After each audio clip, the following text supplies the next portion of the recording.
pour l'instant du pass vaccinal, est-ce qu'il a encore son utilité? C'est une question qu'il faut poser tout simplement.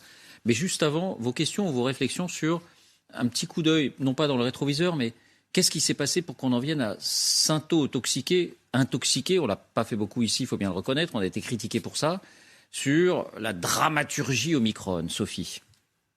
Déjà, cette idée, souvent d'ailleurs inconsciente, que vous prenez moins de risques à être alarmiste, publiquement, qu'à être rassurant. Parce que être rassurant, le stade d'après, c'est d'être désinvolte, irresponsable, en fait, toutes sortes de qualificatifs dont j'imagine que le docteur Blachier a été affublé à profusion. Donc, si vous dites attention, ça va être très dur, et puis les soignants qui sont déjà sous pression, vous vous rendez compte, ça va être affreux, ils vont pas y arriver, l'hôpital va être engorgé, etc. Qu'est-ce que vous risquez au pire? D'avoir été un peu trop précautionneux? Qui?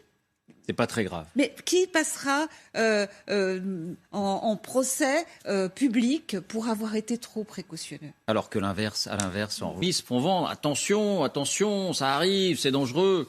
Mais Martin, je voulais simplement votre réaction avant de vous donner la parole, Louis, sur la première partie de ce qui était dit à l'instant, c'est-à-dire c'est dans le rôle des médecins finalement de prévoir le pire.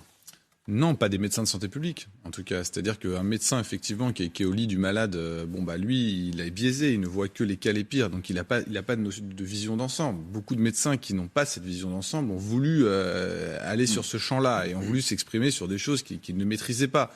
Au lieu de dire je ne sais pas, c'est vrai qu'ils ont un peu péché souvent par orgueil en disant que même souvent j'ai été contredit par des gens qui ne savent même pas faire un test statistique. Donc c'est là que c'était le reste. Après, juste sur l'autre chose qui a été dite, c'est qu'on a péché par excès d'optimisme. Non, je suis pas du tout ans avec ça. Il y a aucune Depuis 2 ans, dit Nicolas. Non, mais il y a aucune des vagues épidémiques qui est arrivée parce qu'on a péché par optimisme. Je veux dire, la deuxième, je me souviens parfaitement. La deuxième, qu'aurait-il fallu faire? Vous auriez voulu confiner le pays en préventif. On l'a fait après. Et en plus, on ne savait pas, puisqu'il y a eu un effet saisonnier qu'on n'avait absolument pas prédit. On a déjà raconté cette histoire. Donc après, on n'a pas péché par optimisme, plutôt que l'action française a été de agir quand les choses arrivaient, et je pense qu'on a évité le pire, qui aurait été d'aller vers sa stratégie zéro Covid, qui aurait été une catastrophe, mais on aura du temps d'analyser ces phénomènes-là. Louis, votre sentiment là-dessus, ou on passe au pass vaccinal? Non, moi je trouve que c'est intéressant parce que moi j'ai beaucoup apprécié cet optimisme documenté. C'est-à-dire qu'il y a l'optimisme un peu BA qui n'est pas forcément très intelligent.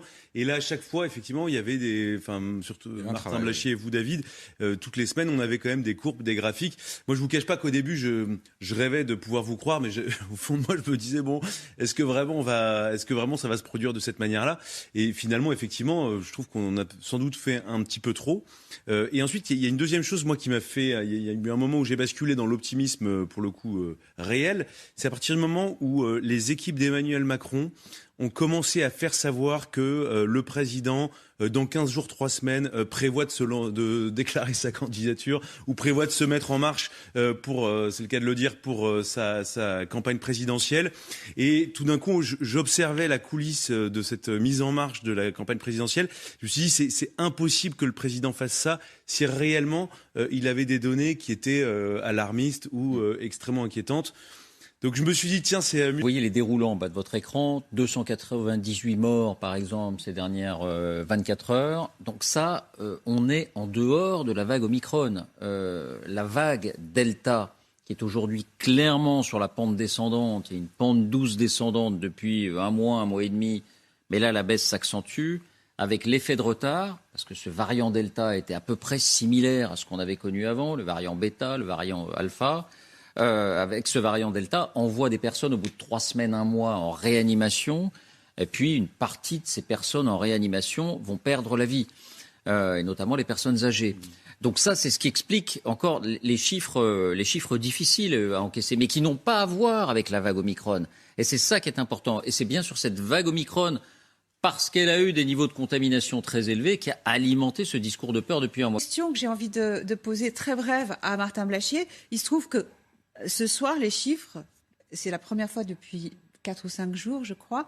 Les chiffres, c'est plus 61 personnes en soins critiques, pour la première fois, c'est pas un moins depuis 4-5 jours, et plus 889 personnes hospitalisées. Là, on se dit, aujourd'hui, on a beaucoup d'Omicron. Le Delta était quand même s'il était présent, il était quand même déclinant.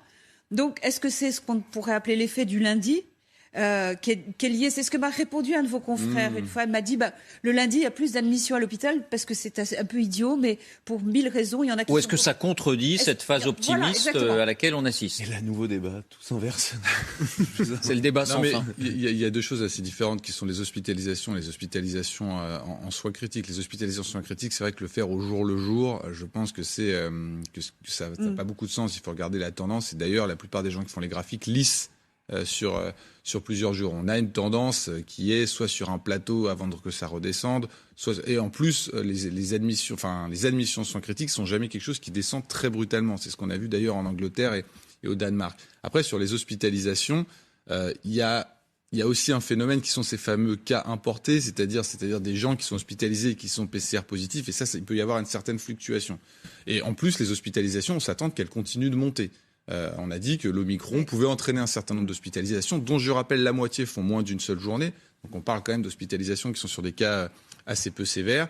Et ça n'a pas encore baissé, les hospitalisations. Ce ne sont que les soins critiques qui, pour l'instant, baissent. C'est vrai que l'utilité, c'est-à-dire les soins critiques et la réanimation, c'est deux choses qui sont un petit peu différentes. C'est-à-dire que quand on parle de la réanimation, on parle des 5000 ou 6000 lits, ce sont des gens qui sont intubés dans des soins extrêmement lourds. Les soins critiques, on a 20 000 places en France. Et à partir du moment où vous avez des lunettes à oxygène, vous pouvez être placé en soins critiques. En plus, parfois, vous mettez les gens en soins critiques, parfois, vous les mettez en hospitalisation conventionnelle selon la façon dont l'hôpital est organisé. Donc ça peut aussi un petit peu varier. Mais en tout cas, c'est vrai que sur la réanimation pure, Omicron a eu quasiment aucun impact. 1 minute chacun. Ce vaccinal arrive trop tard. Écoutez, 2 voix de la majorité. Pour elle, non, le pass vaccinal, il est toujours nécessaire. Stanislas Guerini, Christophe Castaner. On a d'abord besoin du pass vaccinal et il a eu des impacts sur le vaccin.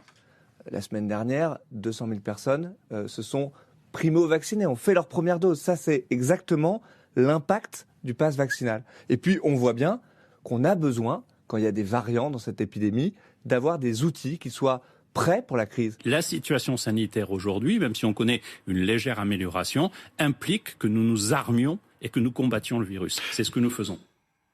Par précaution, même si le virus disparaît un temps, il vaut mieux continuer pour que tout le monde soit vacciné au cas où il revient. Je pense que Christophe Castaner n'a pas plus de compétences médicales et épidémiologiques que moi. Voilà, donc je suis très pratique. Je pense que la politique a ses règles et que si on peut lever ce pass vaccinal, il sera levé. Et vous, Sophie ? J'espère. Parce que c'est que moi je trouve que le pass vaccinal, quand il va être en vigueur, c'est-à-dire très bientôt, à la fin de cette semaine, docteur Blachier, est-ce que ça veut dire qu'on pourrait arrêter de tester ? Parce qu'on ne teste pas les rhumes, par exemple. Bien sûr. Si on arrêtait de tester, on ferait quand même de sérieuses économies. Il y a des tas de crises de nerfs devant les laboratoires qui seraient évitées, etc. À quoi ça va continuer à servir de tester quand on aura un pass vaccinal ? Bien sûr qu'il faudra arrêter de tester, ça n'a aucun sens. On a dépensé en janvier, je crois, 1,7 milliard pour tester les gens, donc ça n'a aucun sens. Ça n'a pas freiné les contaminations, ça nous a servi quasiment à rien.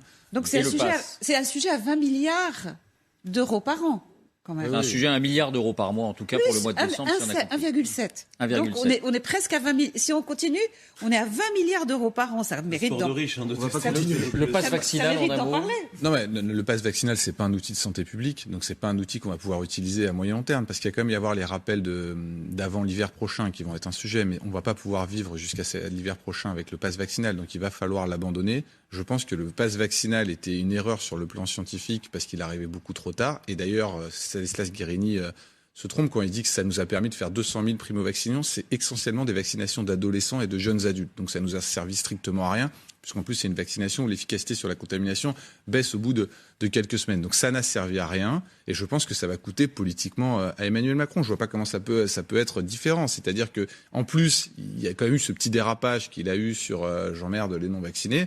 Donc je pense que c'était très mauvais. Et je pense qu'ils auraient dû renoncer à ce pass vaccinal. Et là, ça va être un petit peu ridicule, parce que c'est vrai que quand les courbes vont diminuer, et surtout quand tous les pays autour de nous vont faire sauter leur pass les uns après les autres, comment on va pouvoir le garder en France à montrer ce pass partout ? Donc je pense qu'ils se sont mis un boulet au pied avec ce pass vaccinal, et qu'ils auront beau se tordre dans tous les sens, ils auront du mal à justifier que c'était un super coup et qu'ils ont rendu service au pays avec ça. En quelques mots, donc c'est effectivement un quasi-consensus qui se dessine désormais, Baptiste. Oui, c'est frappant, cette thèse est de plus en plus partagée, et notamment par le professeur Arnaud Fontanet, épidémiologiste numéro 2 du Conseil scientifique, qui estime que Omicron devrait signifier la fin de l'épidémie telle qu'on la connaît. Écoutez-le. À chaque épidémie qu'on a connue avec des variants différents, on a renforcé notre immunité, que ce soit par infection avec ce variant ou par vaccination. Et au fur et à mesure qu'on rajoute des couches d'immunité, on se protège de mieux en mieux contre les formes graves. Et c'est ça qui fera qu'à terme, on aura une circulation du variant X ou Y dans les mois ou années qui viennent, qui donnera des rhumes et des angines, ce que l'on voit avec les 4 autres coronavirus saisonniers qui nous donnent chaque automne, chaque hiver, des rhumes et des angines. Mais on l'espère, on ne verra plus de formes graves. Donc le virus ne va pas dire... Comme à Martin, parce que ceux qui ont dit la vérité les plus tôt, on peut les saluer, voilà, tout simplement. Et ceux qui ont eu le cran de le dire aussi d'une certaine manière, ce que vous perceviez, encore une fois, c'est pas le doigt mouillé, vous êtes des scientifiques, enfin vous êtes des médecins, mais dans la prévision, ça a quelque chose de scientifique quand on se base sur des données précises. Merci à vous aussi pour ça, Philippe Frogel. Un dernier mot, Martin, là-dessus. C'est pas directement votre rayon, la virologie, et puis, mais vous y croyez, pardon, pour poser la question aussi de façon aussi candide, vous y croyez à la fin du début de l'épidémie, il y avait des universités américaines qui avaient sorti des papiers qui disaient ça, c'est-à-dire que c'était l'arrivée en fait d'un coronavirus dans une population tout à fait vierge qui allait avoir besoin de construire son immunité. Donc on a pu accélérer cette immunité avec un certain nombre de vaccins, mais il semble qu'on y soit. Donc même si cette immunité diminue un petit peu avec le temps, ça n'a rien à voir avec une population qui est totalement vierge. Et je pense effectivement que ça va aller sur soit une grippe, soit un gros rhume, mais que certaines souches vont se décaler un petit peu par rapport à cette immunité et donc probablement pouvoir recirculer. Mais il restera une immunité suffisante pour que l'impact soit relativement faible et qu'il n'ait rien à voir avec les vagues précédentes qu'on a connues, qui étaient des vagues qui circulaient encore dans une population qui n'était absolument pas immunisée, qui donc faisait du mal à chaque fois. Je me souviens au tout début, on avait dit Omicron circule énormément chez les gens qui sont déjà vaccinés. Ça faisait hurler parce que les gens disaient mais oh là là, vous vous rendez compte ce que vous dites des choses qui sont défavorables au vaccin. Mais en fait, pas du tout. C'est justement, on a réussi à s'immuniser, ces souches se décalent et circulent quand même, mais elles font moins de mal parce qu'elles ont dû se décaler, parce qu'on est... Vous voyez, c'est une espèce de spirale qui continue. C'est-à-dire qu'il faut accepter la circulation du virus. Ça, c'est ce qu'on a compris assez vite. Et c'est une circulation qui est un peu indolore parce qu'il y a la vaccination et que les précédentes sont déjà passées. Donc ce cycle initial de l'épidémie, on l'a passé. Ça nous a coûté très cher, ce qui va nous permettre maintenant de vivre avec le virus. Merci beaucoup, Martin.